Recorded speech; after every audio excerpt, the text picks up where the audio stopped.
ನಿಮ್ಮ ಡಾಕ್ಟರ್ ವಿಶೇಷ ನೇರ ಪ್ರಸಾರ ಕಾರ್ಯಕ್ರಮಕ್ಕೆ ಸ್ವಾಗತ. ನಾನು ಶುಭಶ್ರೀ ಜೈನ್.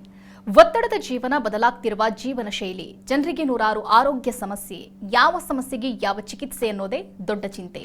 ಇಂತಹ ಸಮಸ್ಯೆ ಇರೋರಿಗೆ ಒಂದೇ ವೇದಿಕೆಯಲ್ಲಿ ಸಿಗುತ್ತೆ ಉತ್ತರ. ಇದೇ ಟಿವಿ9ನ ವಿಶೇಷ ಕಾರ್ಯಕ್ರಮ ನಿಮ್ಮ ಡಾಕ್ಟರ್.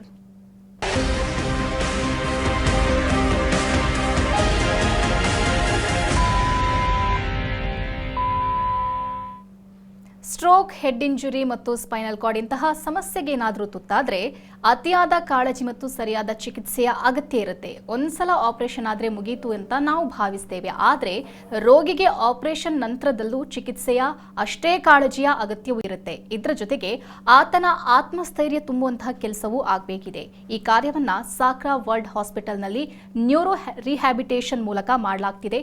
ಹಾಗಾದ್ರೆ ನ್ಯೂರೋ ರಿಹ್ಯಾಬಿಟೇಷನ್ ಅಂದ್ರೆ ಏನು, ಇದರ ಅಗತ್ಯ ಯಾರಿಗಿರುತ್ತೆ, ಇದೆಲ್ಲದರ ಬಗ್ಗೆ ಮಾಹಿತಿ ನೀಡೋದಕ್ಕೆ ನಮ್ಮ ಜೊತೆಗಿದ್ದಾರೆ ಸಾಕ್ರಾ ವರ್ಲ್ಡ್ ಹಾಸ್ಪಿಟಲ್ನ ಸೀನಿಯರ್ ಕನ್ಸಲ್ಟೆಂಟ್, ಅದೇ ರೀತಿ HOD ಆಗಿರುವಂತಹ ಡಾಕ್ಟರ್ ಮಹೇಶ್ವರಪ್ಪ BM. ಡಾಕ್ಟರ್, ಕಾರ್ಯಕ್ರಮಕ್ಕೆ ಸ್ವಾಗತ.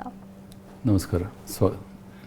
ಇನ್ನು ಟಿವಿ ಸ್ಕ್ರೀನ್ನಲ್ಲಿರುವಂತಹ ಸಂಖ್ಯೆಗೆ ಕರೆ ಮಾಡೋ ಮೂಲಕ ತಾವು ಡಾಕ್ಟರ್ ಜೊತೆ ನೇರವಾಗಿ ಮಾತನಾಡಬಹುದು. Doctor, first of all, neuro rehabilitation ಅನ್ನುವಂಥದ್ದು ಇಂಡಿಯಾಕ್ಕೆ ಹೊಸ ಒಂದು ವಿಷಯ ಅಂತಲೇ ಹೇಳ್ಬೋದು. ಯಾಕಂತಂದರೆ ಇಂಡಿಯಾದಲ್ಲಿ ಇರುವಂತಹ ಮೊಟ್ಟ ಮೊದಲ ರಿಹ್ಯಾಬಿಟೇಷನ್ ಸೆಂಟರ್ ಅಂದರೆ ಸಾಕ್ರಾ ವರ್ಲ್ಡ್ ಸೆಂಟರ್ನಲ್ಲಿರುವಂಥದ್ದು.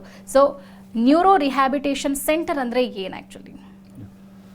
ನ್ಯೂರೋ ರಿಹ್ಯಾಬಿಲಿಟೇಷನ್ ಅಂತ ಹೇಳಿದರೆ ಕನ್ನಡದಲ್ಲಿ ನಾವು ಪುನಶ್ಚೇತನ ಚಿಕಿತ್ಸೆ ಅಥವಾ ಪುನರ್ವಸತಿ ಚಿಕಿತ್ಸೆ ಅಂತ ಕರಿತೀವಿ.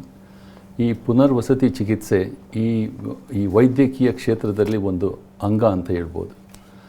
ಇದರಲ್ಲಿ ಯಾವ ಒಂದು ವ್ಯಕ್ತಿಗೆ ಗಂಭೀರವಾಗಿ ಕಾಯಿಲೆ ಆಗಿರುತ್ತೆ, ನ್ಯೂರೋ ರಿಲೇಟೆಡ್ ಆಗಿರ್ಬೋದು ಅಥವಾ ಬೇರೆ, ಹಾಗೆ ಗಂಭೀರವಾಗಿ ಗಾಯ ಆಗಿರುತ್ತೆ, ಸ್ಪೈನಲ್ ಕಾರ್ಡ್ ಇಂಜುರಿ ಅಥವಾ ಹೆಡ್ ಇಂಜುರಿ, ಹೀಗೆ ನಾನಾ ಥರ ಕಾಯಿಲೆಗಳು ಬಂದಾಗ ಅವರಿಗೆ ಅದರಾಗ್ತಕ್ಕಂಥ ಪರಿಣಾಮಗಳು ಮತ್ತು ಅದರಿಂದ ಉಂಟಾಗೋ ಕುಂದುಕೊರತೆಗಳು, ಹಾಗೆ ಅಂಗವೈಕಲ್ಯತೆ, ಇದರಿಂದ ಸುಮಾರು ಅಂಗವಿಕಲತೆ ಆಗುತ್ತೆ, ಬೇರೆ ಬೇರೆ ಅಂಗವಿಕಲತೆ ಆಗೋ ಚಾನ್ಸಸ್ ಇದೆ. ಈಗ ಬ್ಲೈಂಡ್ ಆಗ್ಬೋದು, ಇಯರಿಂಗ್ ಹೋಗ್ಬೋದು, ಕಮ್ಯುನಿಕೇಷನ್ ಮಾತಾಡಲಿಕ್ಕೆ ಕಷ್ಟ ಕಳ್ಕೊಳ್ಬೋದು, ಹಾಗೆ ಪ್ಯಾರಲಿಸಿಸ್ ಆಗ್ಬೋದು. ಹಾಗಾಗಿ ಈ ಥರ ವಿವಿಧವಾದ ಇದು ಅಂಗವಿಕಲತೆಯನ್ನು ಆಗುತ್ತೆ. ಅದರಿಂದ ಏನಾಗುತ್ತೆ ಅಂದರೆ ಅದರಿಂದ ಎಜುಕೇಷನ್ ಆಗಲಿ, ಅವರ ವಿದ್ಯಾಭ್ಯಾಸ, ಕೆಲಸ ಮತ್ತು ಅವರ ಜಾಬು, ಆಮೇಲೆ ಆರ್ಥಿಕವಾಗಿ ಇದೆಲ್ಲ ಪ್ರಾಬ್ಲಮ್ ಸ್ಟಾರ್ಟ್ ಆಗುತ್ತೆ. ಹಾಗಾಗಿ ಇಂಥ ಪೇಷಂಟ್ಸ್ಗಳಿಗೆ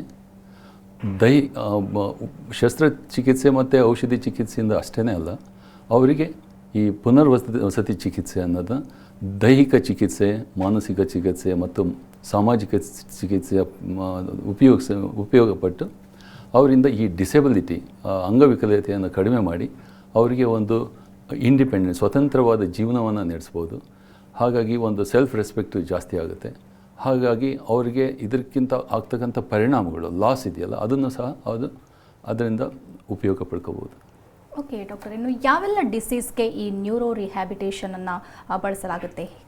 ಸೊ ನ್ಯೂರೋ ರಿಹ್ಯಾಬಿಲಿಟೇಷನ್ ಅನ್ನೋದು ಈ ಪುನರ್ವಸತಿ ಚಿಕಿತ್ಸಾ ಕ್ಷೇತ್ರದಲ್ಲಿ ಅದು ಒಂದು ಭಾಗ. ಅದರಲ್ಲಿ ನರರೋಗಗಳ ಪುನರ್ವಸತಿ ಚಿಕಿತ್ಸೆ ಅಂತ ಹೇಳಿ ಕರಿತೀವಿ. ಅದರಲ್ಲಿ ನರರೋಗಕ್ಕೆ ತಕ್ಕಂಥ ಕಾಯಿಲೆಗಳು, ಅಲ್ಲಿ ಕೆಲವು ಕ್ಯೂರಬಲ್ ಡಿಸೀಸ್ ಇರುತ್ತೆ, ಕೆಲವು ಕ್ಯೂರನ್ನು ಮಾಡಲಿಕ್ಕೆ ಆಗದೇ ಇರೋ ಡಿಸೀಸ್ಗಳು ಇರುತ್ತೆ. ಅಂತ ಸಿವಿಯರ್ ಸ್ಟ್ರೋಕ್ ಆಯಿತು, ಅವರಿಗೆ ಪ್ಯಾರಲಿಸಿಸ್ ಆಗುತ್ತೆ, ಮಾತಾಡಲಿಕ್ಕಾಗಲ್ಲ, ಊಟ ಮಾಡಲಿಕ್ಕಾಗಲ್ಲ, ಆಮೇಲೆ ಅವರಿಗೆ ಇದು ಕೈಯನ್ನು ಯೂಸ್ ಮಾಡಲಿಕ್ಕಾಗಲ್ಲ, ತನ್ನನ್ನು ತಾನೇ ನಡಿಲಿಕ್ಕೂ ಆಗಲ್ಲ, ಆವಾಗ ಏನು ಅರ್ಥ ಮಾಡ್ಕೊಳ್ಳಿಕ್ಕೂ ಆಗೋದಿಲ್ಲ. ಆವಾಗ ಸೆಲ್ಫ್ ಕೇರ್, ಅದು ದೈನಂದಿಕ ಚಟುವಟಿಕೆಗಳನ್ನು ಮಾಡ್ಕೊಳ್ಳಿಕ್ಕೂ ಆಗಲ್ಲ. ಅದೇ ಥರ ಹೆಡ್ ಇಂಜುರಿ ಸಹ ಇದೇ ಪ್ರಾಬ್ಲಮ್ ಆಗುತ್ತೆ. ಹಾಗೆ ಸ್ಪೈನಲ್ ಕಾರ್ಡ್ ಇಂಜುರೀಸಲ್ಲಿ ಸಹ ಈ ದೇಹದ ಒಂದು ಕುತ್ತಿಗೆಯಿಂದ ಕೆಳಗೆ 2 ಕಾಲು 2 ಕೈ ಪ್ಯಾರಲಿಸಿಸ್ ಆಗಿ, ಮತ್ತು ಅವರಿಗೆ ಸ್ಪರ್ಶ ಜ್ಞಾನ ಹೋಗಿ, ಆಮೇಲೆ ಮೂತ್ರ ಮತ್ತು ಮಲಮೂತ್ರ ವಿಸರ್ಜನೆಯನ್ನು ನಿಯಂತ್ರಣ ತಪ್ಪೋಗುತ್ತೆ. ಇವರಿಗೆಲ್ಲ ಈ ನ್ಯೂರೋ ರಿಹ್ಯಾಬಿಲಿಟೇಷನ್ ಬೇಕಾಗುತ್ತೆ. ಅದ್ರ ಜೊತೆಗೆ ಪಾರ್ಕಿನ್ಸನ್ ಡಿಸೀಸ್ ಇರ್ಬೋದು, ಗಿಲಿಯಂ ಬ್ಯಾರಿ ಡಿಸೀಸ್ ಇರ್ಬೋದು, ಹಾಗೆ ಮಸ್ಕ್ಯುಲರ್ ಡಿಸೀಸ್ ಅಂತ ಎಷ್ಟೋ ಕಾಯಿಲೆಗಳು, ನ್ಯೂರೋ ಕಾಯಿಲೆಗಳಿಗೆ ರಿಹ್ಯಾಬಿಲಿಟೇಷನ್ ಬೇಕಾಗುತ್ತೆ. ಏಕೆಂದರೆ ಅವರಿಗೆ ಕ್ಯೂರ್ ಅನ್ನೋದು ಮೆಡಿಸಿನ್ ಮೂಲಕ ಮತ್ತು ಶಸ್ತ್ರಚಿಕಿತ್ಸೆ ಮೂಲಕ ಸಿಗೋದಿಲ್ಲ. ಓಕೆ ಡಾಕ್ಟರ್, ಇನ್ನು ಕೋಮಾದಲ್ಲಿರುವಂಥವರಿಗೂ ಕೂಡ ಈ ಚಿಕಿತ್ಸೆಯನ್ನು ನೀಡಲಾಗುತ್ತಾ, ಹೇಗೆ? ಹೌದು, ಏಕೆಂದರೆ ಕೋಮಾ ಅಂದರೆ ಅಕ್ಯೂಟ್ ಸ್ಟ್ರೋಕ್ ಅಥವಾ ಹೆಡ್ ಇಂಜುರಿ ಆದಾಗ ಅವರು ಕೋಮಾ ಸ್ಟೇಜಿಗೆ ಹೋಗ್ತಾರೆ. ಪೇಷಂಟು ರಿಕವರಿ ಆದಂಗೆ ಕೋಮಾ ಸ್ಟೇಜಿಂದ ಹೊರಗೆ ಬರ್ತಾರೆ. ತುಂಬ ಅದು ಇಂಜುರಿ ತುಂಬ ತೀವ್ರವಾಗಿದ್ದರೆ, ಗಂಭೀರವಾಗಿದ್ದರೆ ಅದು ಕೋಮದಿಂದ ಹೊರಗೆ ಬರೋದೇ ಇಲ್ಲ. ಆ ಟೈಮಲ್ಲಿ ಏನು ಮಾಡ್ತಾರೆ ಅಂದರೆ ಈ ಪುನಶ್ಚೇತನ ಚಿಕಿತ್ಸೆಯ ಒಂದು ತಂಡ ಅದು ಕಾನ್ಸ್ಟೆಂಟಾಗಿ ಅವ್ರನ್ನ ಎಚ್ಚರಿಸಲಿಕ್ಕೋಸ್ಕರ, ಆ ಬ್ರೈನನ್ನು ಆ್ಯಕ್ಟಿವಿಟಿಯನ್ನು ಸ್ಟಾರ್ಟ್ ಮಾಡಲಿಕ್ಕೋಸ್ಕರ ಅರ್ಲಿ ಅಂದರೆ ಐ ಸಿ ಯು ಸೆಟಪ್ಪಲ್ಲೇ ಇದು ಕೆಲವು ಪುನಶ್ಚೇತನ ಚಿಕಿತ್ಸೆ ಸ್ಟಾರ್ಟ್ ಆಗಿಬಿಡುತ್ತೆ. ಈಗ ವ್ಯಾಯಾಮ ಚಿಕಿತ್ಸೆ ಇರ್ಬೋದು, ಕೈ ಕಾಲುಗಳಿಗೆ ಅವರನ್ನು ಸೈಡಿಗೆ ಮಲಗಿಸೋದಾಗೋದು, ಅಥವಾ ಈ ಮ್ಯೂಸಿಕ್ ಥೆರಪಿ ಅಂತ ಹೇಳಿ ಮ್ಯೂಸಿಕನ್ನು ಕೊಡ್ತಾ ಇರ್ಬೋದು, ಹಾಗೆ ಅವ್ರ ಹತ್ರ ಮಾತಾಡಿಸೋದು, ಆಮೇಲೆ ನರ್ಸಿಂಗ್ ಕೇರು. ಸೊ ಇದೆಲ್ಲ ಏನಾಗುತ್ತೆ ಅಂದರೆ ಒಂದು ಸ್ಪರ್ಶ ಆಗುತ್ತೆ ಅವರಿಗೆ. ಆ ಸ್ಪರ್ಶದಿಂದ ಅವರಿಗೆ ಒಂದು ಬ್ರೈನ್ ಆ್ಯಕ್ಟಿವಿಟಿ ಸ್ಟಾರ್ಟ್ ಆಗಿ ಅದು ಅವರಿಗೆ ಕೋಮದಿಂದ ಹೊರಗೆ ಬರಲಿಕ್ಕೆ ಈ ಪುನಶ್ಚೇತನ ಚಿಕಿತ್ಸೆ ಸಹಾಯ ಆಗುತ್ತೆ. ಓಕೆ ಡಾಕ್ಟರ್, ಇನ್ನು ಪೇಷಂಟ್ಗಳು ಎದುರಿಸುವಂತಹ ಸಮಸ್ಯೆಗಳ ಬಗ್ಗೆ ಹೇಳೋದಾದರೆ? ಹಾಂ, ರಿಪೀಟ್ ಮಾಡಿ ಕ್ವಶನ್.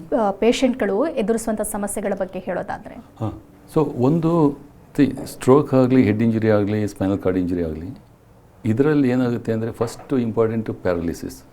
ಎಲ್ಲರೂ ಆಬ್ವಿಯಸ್ಸಾಗಿ ಕಣ್ಣಿಗೆ ಕಾಣೋದೇನು ಅಂದರೆ ವೀಕ್ನೆಸ್.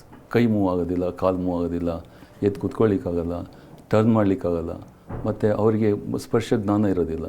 ಸೊ ಹಾಗಾಗಿ ಅವರಿಗೆ ಅದ್ರ ಜೊತೆಗೆ ಈ ಮಲ ಮತ್ತು ಮೂತ್ರ ಕಂಟ್ರೋಲು ಇರೋದಿಲ್ಲ.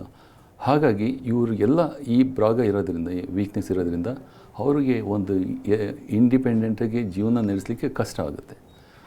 ಆದ್ದರಿಂದ ಈ ಒಂದು ಪುನರ್ವಸತಿ ಚಿಕಿತ್ಸೆ ಅನ್ನೋದು, ಪುನಶ್ಚೇತನ ಚಿಕಿತ್ಸೆ ಅನ್ನೋದು ಅದರಲ್ಲಿ ಸಹಾಯಕರವಾಗುತ್ತೆ. ಹಾಗೆ. ಓಕೆ ಡಾಕ್ಟರ್, ಇನ್ನು ನ್ಯೂರೋ ರಿಹ್ಯಾಬಿಟೇಷನ್ನಲ್ಲಿ ಚಿಕಿತ್ಸಾ ವಿಧಾನದ ಬಗ್ಗೆ ಹೇಳೋದಾದರೆ ಹೇಗಿರುತ್ತೆ ಚಿಕಿತ್ಸೆಗಳು? ಈ ಪುನಶ್ಚೇತನ ಚಿಕಿತ್ಸೆ ಅಂದರೆ ಇದೊಂದು ಒಂದು ತಂಡ. ಇದು ಈ ತಂಡವನ್ನು ರಚನೆ ಮಾಡಬೇಕಾಗಿರೋ ಸ್ಪೆಷಲಿಸ್ಟ್ ಹೆಡ್ ಅವರು ಒಂದು ಕ್ವಾಲಿಫಿಕೇಷನ್ ಸ್ಪೆಷಲೈಸೇಷನ್ನೇ ಅದನ್ನು ಮಾಡಿರ್ತಾರೆ. ಈಗ MBBS ಆದಮೇಲೆ ಎಲ್ಲರೂ MD ಕಾರ್ಡಿಯಾಲಜಿ ಮತ್ತು ನ್ಯೂರಾಲಜಿ, ನ್ಯೂರೋ ಸರ್ಜರಿಗೆ, ಇದಕ್ಕೆ ಇತ್ತೀಚೆಗೆ ಇದರಲ್ಲೇ ಒಂದು ಸ್ಪೆಷಲೈಸೇಷನ್ನೇ ಸ್ಟಾರ್ಟ್ ಆಗಿಬಿಟ್ಟಿದೆ. MBBS ಮಾಡಿ ಆಮೇಲೆ MD ರಿಹ್ಯಾಬಿಲಿಟೇಷನ್ ಮಾಡಿ, ಅದಾದಮೇಲೆ ಮತ್ತೆ 3 ವರ್ಷ ನ್ಯೂರೋ ರಿಹ್ಯಾಬಿಲಿಟೇಷನ್ ಮಾಡಿ ಒಂದು ಸ್ಪೆಷಲಿಸ್ಟ್ ಆಗ್ತಾರೆ. ಆ ಸ್ಪೆಷಲಿಸ್ಟ್ ಏನು ಮಾಡ್ತಾರೆ, ಒಂದು ತಂಡವನ್ನು ರಚನೆ ಮಾಡ್ತಾರೆ. ಆ ತಂಡದಲ್ಲಿ ಅದು ಪುನರ್ವಸತಿ ಚಿಕಿತ್ಸಾ ತಂಡ.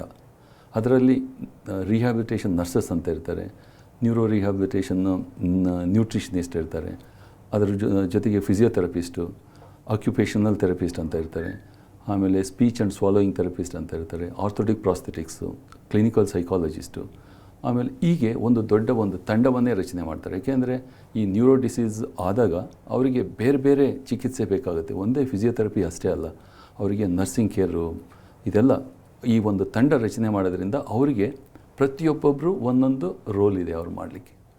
ಸೊ ಒಬ್ಬರು ಕೋಮದಿಂದ ಪ್ರಜ್ಞೆ ಬರಲಿಕ್ಕೆ ಕೆಲವರು ಮಾಡ್ತಾಯಿದ್ರೆ, ಶಕ್ತಿ ಬರಲಿಕ್ಕೆ ಫಿಸಿಯೋಥೆರಪಿಸ್ಟು ಕೆಲಸ ಮಾಡ್ತಾರೆ. 24 ಅವರ್ಸ್ ಇವರಿಗೆ ಮಾನಿಟ್ರ್ ಮಾಡಬೇಕಾಗುತ್ತೆ. ಯಾಕೆಂದರೆ ಹಾರ್ಟ್ ಎನಿ ಟೈಮ್ ಪ್ರಾಬ್ಲಮ್ ಆಗ್ಬೋದು, BP ಕಡಿಮೆ ಆಗ್ಬೋದು, ಆಕ್ಸಿಜನ್ ಲೆವೆಲ್ ಕಡಿಮೆ ಆಗ್ಬೋದು, ಕಾರ್ಡಿಯಕ್ ಅರೆಸ್ಟ್ ಆಗ್ಬೋದು, ಇಮಿಡಿಯೇಟ್. ಇದು 24 ಅವರ್ಸು ಕೆಲವು ಸಲ ಅರ್ಲಿ ಸ್ಟೇಜಲ್ಲಿ 24 ಅವರ್ಸ್ ಅವರಿಗೆ ನಾವು ಮಾನಿಟ್ರ್ ಮಾಡಬೇಕಾಗತ್ತೆ. ಅದ್ರ ಜೊತೆಗೆ ರಿಹ್ಯಾಬಿಲಿಟೇಷನ್ನು ಅದರ ಜೊತೆಗೆ ರಿಹ್ಯಾಬಿಲಿಟೇಷನ್ನು ಸಹ ನಡೀತಾ ಇರುತ್ತೆ. ಹಾಗಾಗಿ ಒಂದು ತಂಡ, ಅದರ ಜೊತೆಗೆ ಹಾಸ್ಪಿಟಲಲ್ಲಿ ಒಂದು ರಿಹ್ಯಾಬಿಲಿಟೇಷನ್ ಸೆಂಟರ್, ಅದು ಪುನಶ್ಚೇತನ ಚಿಕಿತ್ಸಾ ಕೇಂದ್ರವನ್ನು ಅದು ಹಾಸ್ಪಿಟಲ್ ಪ್ರೊವೈಡ್ ಮಾಡಬೇಕು. ಮಾಡೋದ್ರಿಂದ ಏನಾಗುತ್ತೆ ಅಂದರೆ ಅಲ್ಲಿ ಎಲ್ಲ ಥರದ್ದು ಫೆಸಿಲಿಟಿ, ಅಕ್ವಿಪ್ಮೆಂಟ್ಸ್ ಇರುತ್ತೆ, ಮ್ಯಾನ್ ಪವರ್ ಇರುತ್ತೆ, ಆಮೇಲೆ ಈ ಒಂದು ತಂತ್ರಜ್ಞಾನ ಇರುತ್ತೆ, ಯಂತ್ರಗಳು ಇರುತ್ತೆ, ಒಂದು ಅಡ್ವಾನ್ಸ್ಡ್ ಯಂತ್ರಗಳು ಇರೋದ್ರಿಂದ ಇದನ್ನೆಲ್ಲ ಉಪಯೋಗ ಪಡ್ಕೊಂಡ್ಬಿಟ್ಟು ಪೇಷಂಟ್ಸನ್ನು ಅವರನ್ನು ತನ್ನ ಸ್ವಾವಲಂಬಿ ಜೀವನ ನಡೆಸಲಿಕ್ಕೆ, ಅವರೇ ಎದ್ದು ಕೂತ್ಕೊಂಡು ನಡಿಲಿಕ್ಕೆ, ಅವರೇ ಬಟ್ಟೆ ಹಾಕ್ಕೊಳ್ಳಿಕ್ಕೆ, ಬ್ರಷ್ ಮಾಡಲಿಕ್ಕೆ, ತಲೆ ಬಾಚ್ಕೊಳ್ಳಿಕ್ಕೆ, ಈ ಥರದ್ದೆಲ್ಲ ಅವರಿಗೆ ಸಹಾಯ ಆಗುತ್ತೆ. ಸೊ ಡಿಸೆಬಿಲಿಟಿಯಿಂದ ಹೊರಗೆ ಬರಲಿಕ್ಕೆ, ಇಂಡಿಪೆಂಡೆಂಟ್ ಜೀವನ ನಡೆಸಲಿಕ್ಕೆ ಅದಕ್ಕೆ ಸಹಾಯ ಆಗುತ್ತೆ. ಓಕೆ ಡಾಕ್ಟರ್, ಇನ್ನು ರಿಹ್ಯಾಬಿಟೇಷನ್, ಈ ಪುನಶ್ಚೇತನ ಚಿಕಿತ್ಸೆ ಅನ್ನುವಂಥದ್ದು ಯಾರಿಗೆ ಸೂಕ್ತ, ಜೊತೆಗೆ ಈ ಚಿಕಿತ್ಸೆ ಎಷ್ಟು ಸಮಯದವರೆಗೆ ಇರುತ್ತೆ, ಹೇಗೆ ಅಂತ? ಈ ಚಿಕಿತ್ಸೆ ನಾನು ಹೇಳಿದಾಗೆ ಈ ICU, ಕೋಮಾ ಹೆಡ್ ಇಂಜುರಿ ಆಗಿ ICUಲ್ಲೇ ಸ್ಟಾರ್ಟ್ ಆಗುತ್ತೆ, ಅರ್ಲಿ ಸ್ಟೇಜಲ್ಲೇ ಆಗುತ್ತೆ. ಏಕೆಂದರೆ ಅಲ್ಲಿ ಬರೀ ಮೆಡಿಕಲ್ ಟ್ರೀಟ್ಮೆಂಟ್ ನಡೀತಾ ಇದ್ದರೆ ಇಲ್ಲಿ ಪೇಷಂಟ್ಸ್ಗೆ ಪ್ಯಾರಲಲ್ಲಿ ಕಾಂಪ್ಲಿಕೇಶನ್ಸ್ಗಳು ಆಗ್ಬೋದು. ಕಾಲಲ್ಲಿ ಬ್ಲಡ್ ಕ್ಲಾಟ್ ಆಗ್ಬೋದು, ಮಸಲ್ ವೀಕ್ನೆಸ್ ಇನ್ನೂ ಜಾಸ್ತಿ ಆಗ್ಬೋದು, ಎದೆಯಲ್ಲಿ ಕಫ ತುಂಬಿಕೊಳ್ಬೋದು, ಆಮೇಲೆ ಆ ಪ್ರಜ್ಞೆಯಿಂದ ಹೊರಗೆ ಬರದೇ ಇರ್ಬೋದು, ಇದೆಲ್ಲ ಡಿಲೇ ಆಗ್ಬೋದು. ಆಮೇಲೆ ಮೂಳೆಗಳು ಸಹ ಆಸ್ಟಿಯೋಪೊರೋಸಿಸ್ ಅಂತ ಆಗಿ ವೀಕ್ನೆಸ್ ಆಸ್ಟಿಯೋಪೊರೋಸಿಸ್ ಆಗಿ ಮೂಳೆಗಳು ಸಹ ವೀಕ್ ಆಗುತ್ತೆ, ಅವರಿಗೆ ಫ್ರ್ಯಾಕ್ಚರ್ ಆಗೋ ರಿಸ್ಕ್ ಇರುತ್ತೆ. ಎಷ್ಟು ಬೇಗ ಇದು ಪುನರ್ವಸತಿ ಚಿಕಿತ್ಸೆ ಸ್ಟಾರ್ಟ್ ಆಗುತ್ತೆ ಅಷ್ಟು ಬೇಗ ಅದು ಪೇಷಂಟ್ಸ್ಗೆ ರಿಕವರಿ ಆಗಲಿಕ್ಕೆ ಹೆಲ್ಪ್ ಆಗುತ್ತೆ. ಅಲ್ಲಿಂದ ಪೇಷಂಟ್ಸ್ ಒಂದು ಸಲ ವೆಂಟಿಲೇಟ್ರಿಂದ ಹೊರಗೆ ಬಂದಮೇಲೆ ಅವ್ರನ್ನ ವಾರ್ಡಿಗೆ ಶಿಫ್ಟ್ ಮಾಡ್ಕೊಳ್ತೀವಿ. ಅಲ್ಲಿ HDU care, high dependent unit ಅಂತ ಇರುತ್ತೆ. ಅಲ್ಲಿ ಎಲ್ಲ ಮಾನಿಟ್ರಿಂಗ್ ಸಿಸ್ಟಮು ICU ಥರನೇ ಇರುತ್ತೆ, ವೆಂಟಿಲೇಟರ್ ಇರೋಲ್ಲ, ಫುಲ್ ಮಾನಿಟ್ರಿಂಗ್ ಸಿಸ್ಟಮ್ ಇರುತ್ತೆ. ಅಲ್ಲಿ ಅವರಿಗೆ ಪ್ಯಾರಲಲ್ಲಿ ಪ್ರತಿ 2 ಗಂಟೆಗೆ ಒಂದೊಂದು ಸಲ ಫೀಡ್ ಕೊಡಬೇಕು, ಪೊಸಿಷನ್ ಕೊಡಬೇಕು. ಆ 2 ಅವರ್ಸಲ್ಲಿ ಅವ್ರನ್ನ ರಿಹ್ಯಾಬಿಲಿಟೇಷನ್ ಸೆಂಟ್ರಿಗೆ ಕರ್ಕೊಂಡೋಗಿ ಅಲ್ಲೆಲ್ಲ ಡಿಫ್ರೆಂಟ್ ಥೆರಪಿ ಎಲ್ಲ ಮಾಡಿಸ್ಬಿಟ್ಟು ಮತ್ತೆ ವಾಪಸ್ ಬರಬೇಕು, ಮತ್ತೆ ಫೀಡ್ ಕೊಡಬೇಕು. ಈ ಥರ ವಾರ್ಡಲ್ಲಿ ನಡೆಯುತ್ತೆ. ಒಂದು ಸಲ ಅವರು ಇನ್ನೂ ರಿಕವರಿ ಆದಮೇಲೆ ಅವ್ರನ್ನ ನಾರ್ಮಲ್ ವಾರ್ಡ್ಗೆ ಹೋಗಿ ಅಲ್ಲಿ ಇಟ್ಕೊಂಡು ಅವರಿಗೆ ಇಂಟೆನ್ಸಿವ್ ಆಗಿ ರಿಹ್ಯಾಬಿಲಿಟೇಷನ್ ಪ್ರೋಗ್ರಾಮನ್ನು ಆಲ್ಮೋಸ್ಟ್ ಫುಲ್ ಡೇ ಕೊಡೋದ್ರಿಂದ ಅವರಿಗೆ ರಿಕವರಿ ಚೆನ್ನಾಗಾಗುತ್ತೆ, ಡಿಸೆಬಿಲಿಟಿ ಪರ್ಸೆಂಟೇಜ್ ಕಡಿಮೆ ಆಗುತ್ತೆ. ಹಾಗಾಗಿ ಅವರಿಗೆ ಇಂಡಿಪೆಂಡೆಂಟಾಗಿ ಒಂದು ಸ್ವಾವಲಂಬ ಜೀವನವನ್ನು ನೀಡ್ಬೋದು. ಹಾಗೆ ಕಾಸ್ಟು ಸಹ ಕಡಿಮೆ ಆಗುತ್ತೆ. ಯಾಕೆಂದರೆ ಒಂದೊಂದು ಕಾಂಪ್ಲಿಕೇಶನ್ಸು ಸಹ ಈ ಹೆಡ್ ಇಂಜುರಿ, ಸ್ಪೈನಲ್ ಕಾರ್ಡ್ ಇಂಜುರಿಯಲ್ಲಿ ಡಿಸೀಸ್ಗಿಂತ ಕಾಂಪ್ಲಿಕೇಶನ್ಸ್ಗಳಿಂದನೇ ಜಾಸ್ತಿ ಅವರು ಪೇಷಂಟ್ಸ್ಗಳಿಗೆ ಅನಾಹುತ ಆಗೋದು, ಎಕನಾಮಿಕಲ್ ಲಾಸ್ ಆಗುತ್ತೆ, ಆಮೇಲೆ ಜಾಸ್ತಿ ಚಿಕಿತ್ಸೆ ಕೊಡಬೇಕಾಗತ್ತೆ. ಈ ಕಾಂಪ್ಲಿಕೇಶನ್ಸನ್ನು ಈ ರಿಹ್ಯಾಬಿಲಿಟೇಷನ್ ಇದ್ದರೆ, ಒಳ್ಳೆ ರಿಹ್ಯಾಬಿಲಿಟೇಷನ್ ಇದ್ದರೆ ಅದನ್ನು ಕಡಿಮೆ ಮಾಡ್ಬೋದು, ಡಿಸೆಬಿಲಿಟಿನೂ ಕಡಿಮೆ ಮಾಡ್ಬೋದು. ಆರ್ಥಿಕವಾಗಿ ಅಷ್ಟು ಅವರ ಕುಟುಂಬದ ಮೇಲೆ ತೊಂದರೆ ಬೀಳೋದಿಲ್ಲ, ಅಷ್ಟು ಆಗೋದಿಲ್ಲ.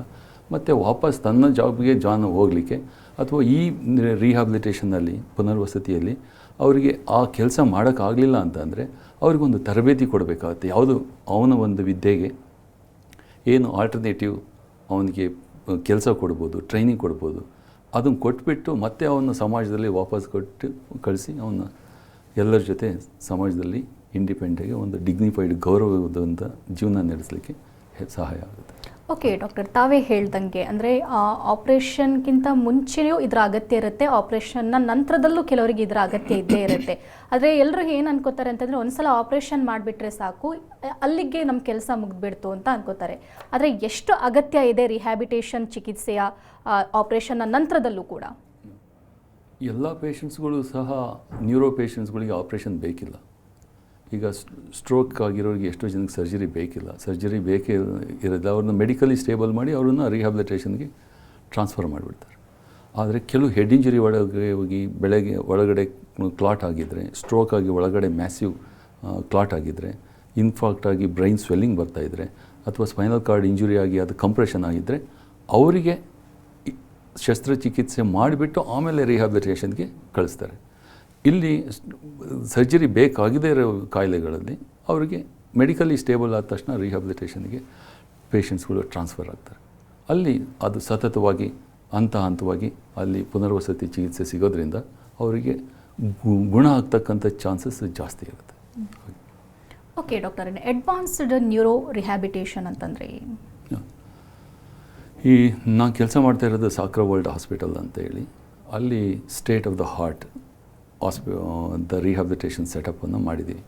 ಈ ಜಪಾನಲ್ಲಿ ಏನಾಗಿದೆ ಅಂದರೆ ಇವನ್ ದಟ್ 80 ಇಯರ್ಸ್ ಅಥವಾ 100 ಇಯರ್ಸ್ ಎಷ್ಟೋ ಜನ 100 ವರ್ಷದ ಮೇಲೆ ಬದುಕಿರೋರು ಅಲ್ಲಿ ಜಾಗಿಂಗ್ ಮಾಡ್ತಾರೆ.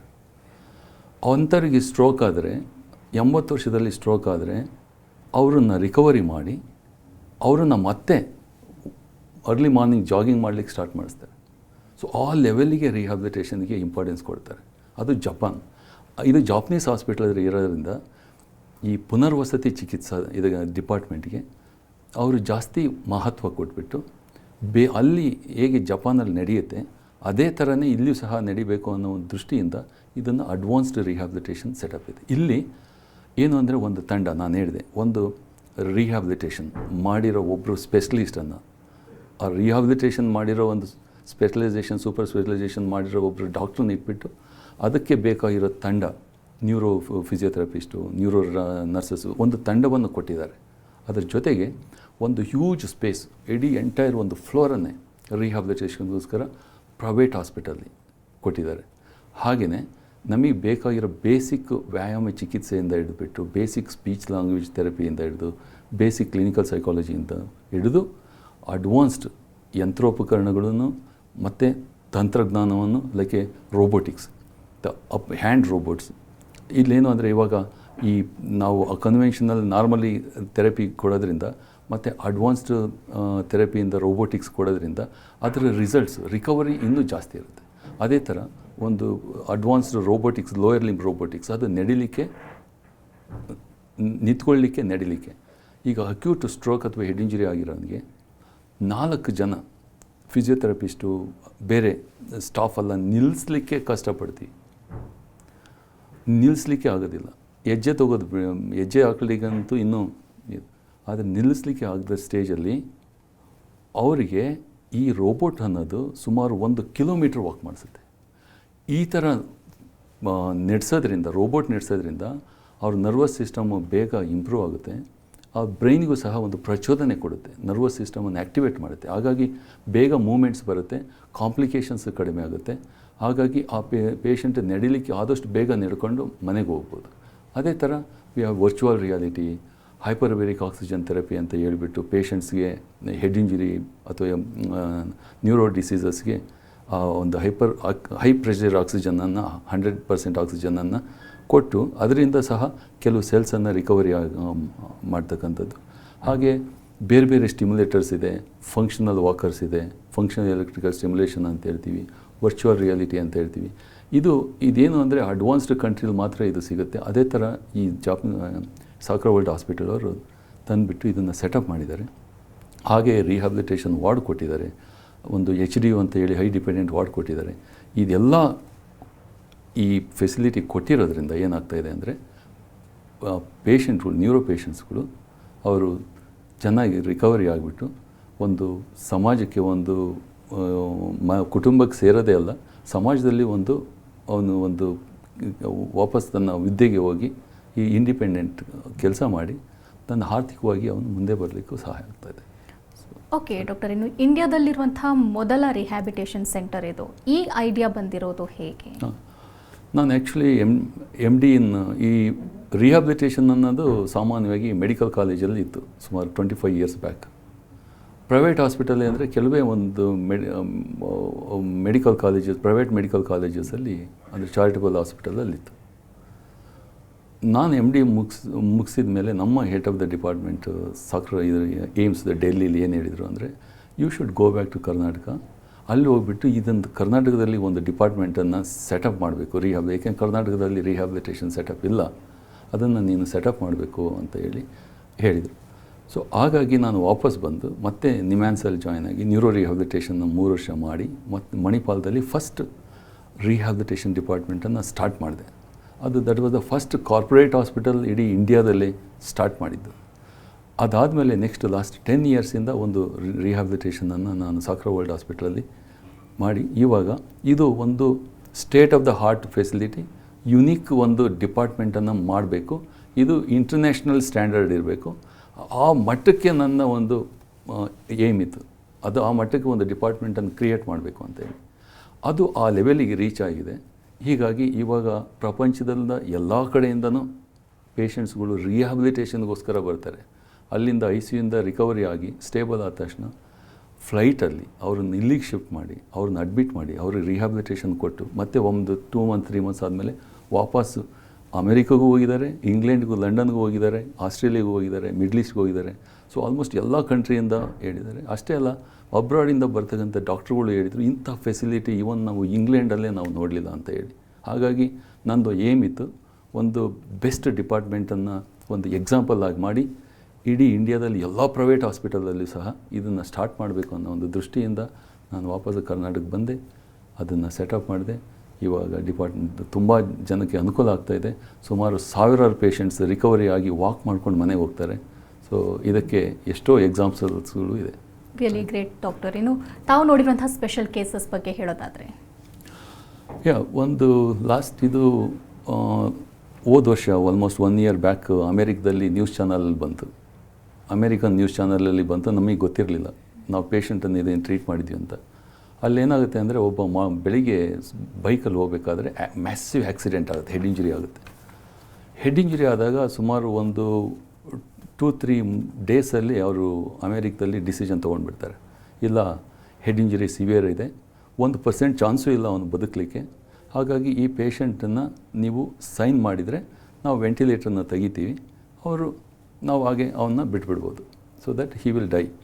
ಹೀಗೆ ಆಮೇಲೆ ಏನಾಯಿತು, ನಮ್ಮ ಇಂಡಿಯನ್ ಲೇಡಿ ಇರೋದ್ರಿಂದ ಅವರು ಯಾವುದೇ ಒಂದು ಗಂಡನ್ನು ಹಾಕಿರೋ ಒಂದು ವೆಂಟಿಲೇಟರ್ ತೆಗಿಲಿಕ್ಕೆ ಇಷ್ಟ ಇರಲಿಲ್ಲ. ಹಾಗಾಗಿ ಅವರು ಇಲ್ಲ ನೀವು ಟ್ರೀಟ್ಮೆಂಟ್ ಕಂಟಿನ್ಯೂ ಮಾಡಿ ಅಂತ ಸತತವಾಗಿ 21 ಡೇಸಿಂದ 1 ತಿಂಗಳವರೆಗೂ ಅವರು ಸಿಗ್ನೇಚರ್ ಮಾಡಲಿಕ್ಕೆ, ಕೌನ್ಸಿಲಿಂಗ್ ಮಾಡಿ ಸಿಗ್ನೇಚರ್ ಮಾಡಲಿಕ್ಕೆ ಟ್ರೈ ಮಾಡಿದ್ದಾರೆ. ಆದರೆ ಈ ಲೇಡಿ ಒಪ್ಪಲಿಲ್ಲ. 1 ತಿಂಗಳಾದಮೇಲೆ ಆ ಪೇಷಂಟ್ಗೆ ಸ್ವಲ್ಪ ಉಸಿರಾಡೋಕ್ಕೆ ಸ್ಟಾರ್ಟ್ ಆಯಿತು, ಮೂವ್ಮೆಂಟ್ ಸ್ಟಾರ್ಟ್ ಆಯಿತು. ಆವಾಗ ಅವ್ರು ಹೇಳಿದರು, ಇವಾಗ ಈ ಪೇಷಂಟ್ನ ನೀವು ಇಂಡಿಯಾಗೆ ವಾಪಸ್ ಕರ್ಕೊಂಡೋಗಿ, ಅಷ್ಟು ನೀವು ಅರೇಂಜ್ ಮಾಡ್ಕೊಡಿ ಕರ್ಕೊಂಡು ಹೋಗಲಿಕ್ಕೆ ಅಂತ.